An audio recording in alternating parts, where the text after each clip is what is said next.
Sosok Sumiati digambarkan sebagai sosok wanita cantik berambut panjang. Sumiati memperlihatkan wujudnya saat malam hari dengan berpakaian putih atau bergaun merah.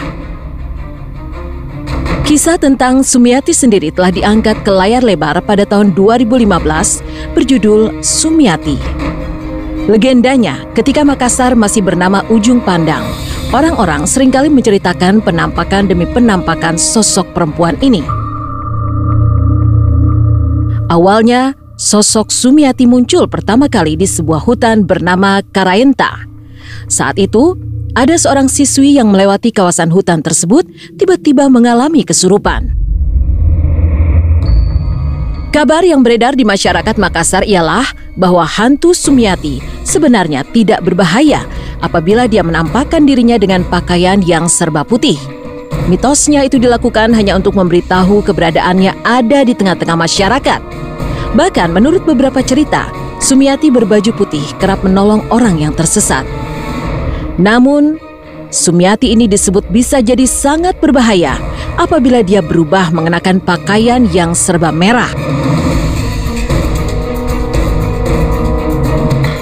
Konon, kalau Sumiati dalam wujud seperti itu menandakan bahwa ada korban yang sedang diincarnya. Banyak masyarakat percaya siapapun yang melihat sosok Sumiati dalam balutan busana merah akan mendapatkan musibah, entah kematian, kecelakaan, atau hal buruk lainnya. Beredar kabar di masyarakat bahwa Sumiati hanya mengganggu orang-orang tertentu saja. Sosok wanita ini menjadikan laki-laki yang keluar di malam hari sebagai target utama. Umumnya, lelaki tersebut berprofesi sebagai supir angkot atau pengayuh becak. Sumiati akan muncul meneror orang-orang ini dengan bersimbah darah dengan bagian tubuh tak lengkap. Sumiati menghantui orang-orang yang pekerjaannya sebagai tukang becak dan sopir angkot berawal dari kisah hidupnya yang berjalan tragis.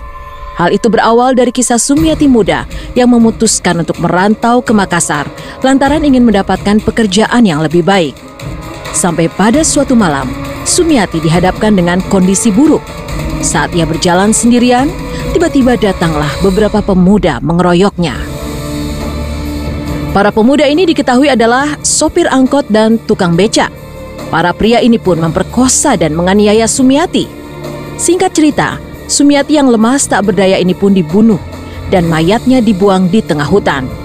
Sejak kejadian itu pun, hantu Sumiati dikabarkan sering muncul dan mulai melakukan teror-teror menakutkannya.